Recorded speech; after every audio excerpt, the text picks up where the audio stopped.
कुछ ना कुछ तो ठगबे करे। चल तनी आज सोनवे के घर है, बड़ा देखा तनी माल जाल बकरी छे रखले भी या ना होई तो आज एगो खुशिया ओकर मांगे का कहेले।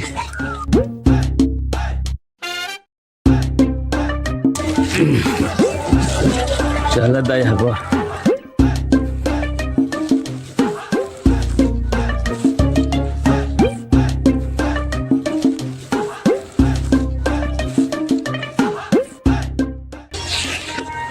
देखा तानी मंगरुआ के शादी 27 तारीख के रहे बाटे, लेकिन हमें गड़बड़ बुझाता। आ एकरा पहले उ भैंस देले रहे हमरा के, आ ओकर बाबू मरल तो 3 कट्ठा जमीनो देले रहलस। आ ओकरे बियाह में गड़बड़ हो जाई तो हमरा के तो बहुत मने बाउर कही। चल तानी अब कहे कि जे ना ई दिन 27 के ठीक नहीं खे, तू 23 के कर ली जल्दी के। ठीक बात, चल तनी।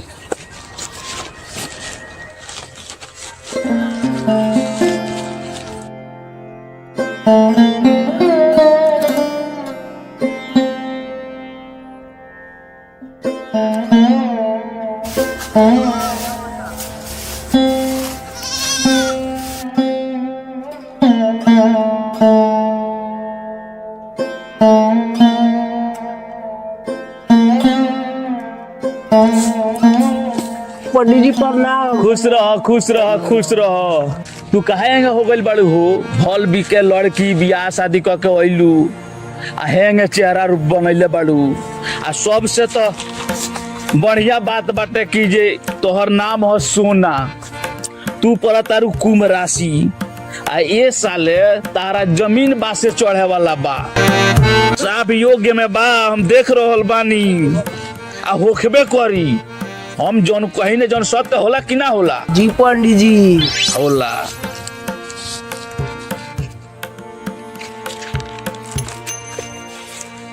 देखो देखो यदि कुंभ राशि वाला लोग के ये साले सफा जमीन ओकरा बासे चढ़बे करी, सफा 100 में 100। आ मने कब चढ़ी?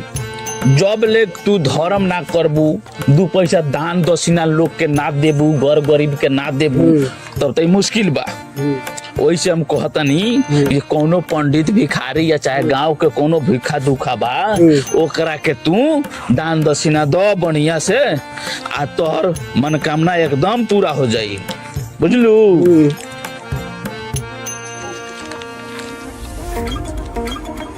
देखो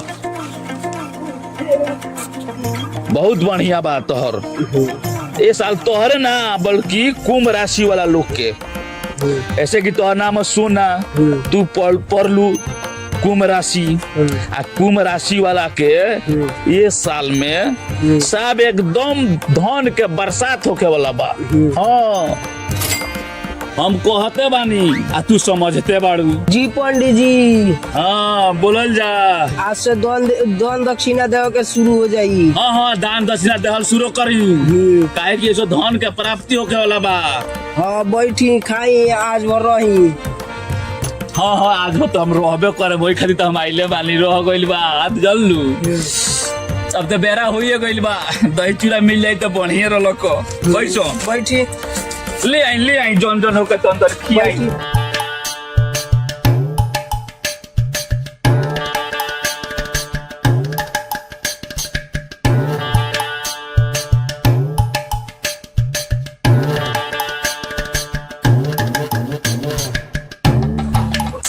तन दही लिया वो दही रखो रखो। जब तारा गाय बा भैंस बा तो दही दूध के कमी थोड़े बा। अच्छा रह दे इतना खा लेता नू तो फिर खियो हो बेरा। अभी जाए के थोड़े बा। रखो चीनी हाँ रखो। सीताराम सीताराम सीताराम सीताराम सीताराम। जय हो अन्नपूर्णा माता की जय हो। दही तो बड़ा मीठा बा हो। अभी बुझाता कि भैंस के दही ना हो। आज के यात्रा बहुत बढ़िया बा। एक जगह और कर रही है तो भैंसे के दही मिलल लक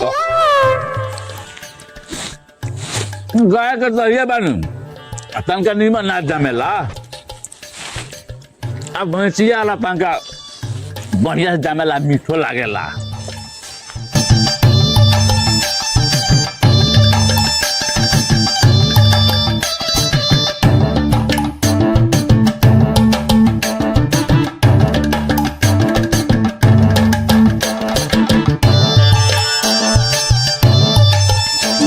पंडित जी छोड़ दी हम बिक देता नहीं। अरे तारा घर में बहुत दिन से हमने कदर इज्जत होला पंडित जी के बड़ा माने लगन तो हमनी के तब न जब आने तब कौन बार आने तो बार खाए के मिल जाला हदना चावल मिल जाई कुछ बकरी छेर मिल जाई एकरा पहले भैंसो मिल रहे जी पंडित जी हम बढ़ा देता नहीं। ना ना ना छोड़ना तो हो जाई ना, ना ना बड़ा। बाप रे बाप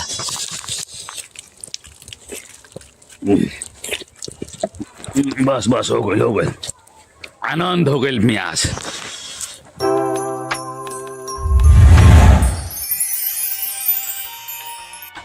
ना होई तो बकरिया खोसिया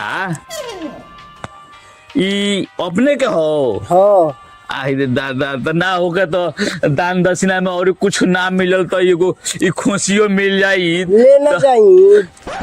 ले जाई आई दादा देखो देखो मुंह से निकालना ना देरी आ कोनो चीज कहते कहते में यहाँ से मिल जाला ये साल एकदम अपने लगन के जमीन बासे चढ़बे करी हाँ हम कह के जाते नहीं आज एकदम चढ़बे करी देखे नहीं तो खोल ना दो तनका दे दो कि हम लेके चल जाई आई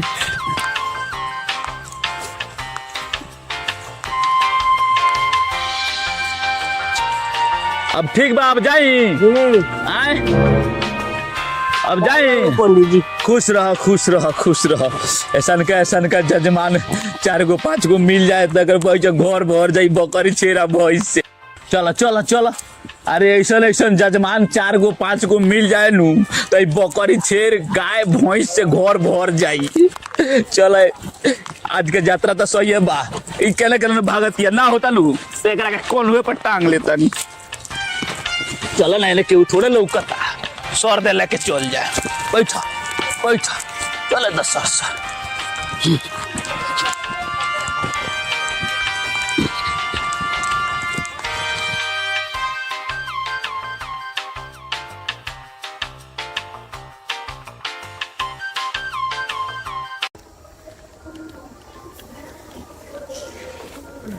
खुश रहो खुश रहो खुश रहो पिला के बच्चा कहाँ लेके जाता नहीं पिला के बच्चा है एगो जजमान से लेंगे खोस्ती वो छोड़ वाला कहाँ लेके जाता नहीं ए हट हट जाए तो हमरा के बुढ़बक ए ले तनी घरे पूछा कहाँ लेके जाता नहीं पंडित जी का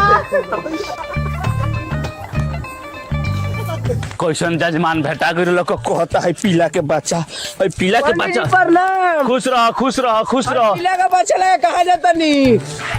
पीला के बच्चा आई पीला का बच्चा कहाँ लग जाता नहीं। अरे खोसी खोसी नुहर खोसी पीला का बच्चा बुढ़बक समझ ले बड़ा हमरे के पंडित ओए जाए दो हमरा के जाए दो मार दो जाए दो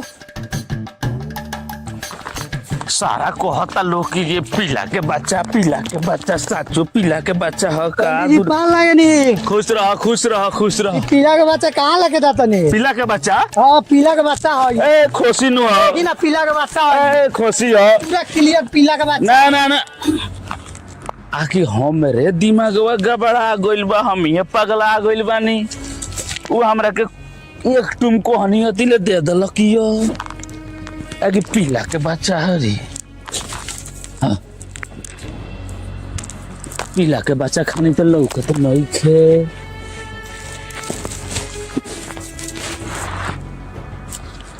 खुशी हो कैसे कहता रसम सब पीला के बच्चा ना खुशी है ना पीला हो ठीक के कहता लो हमरे दिमाग खराब बा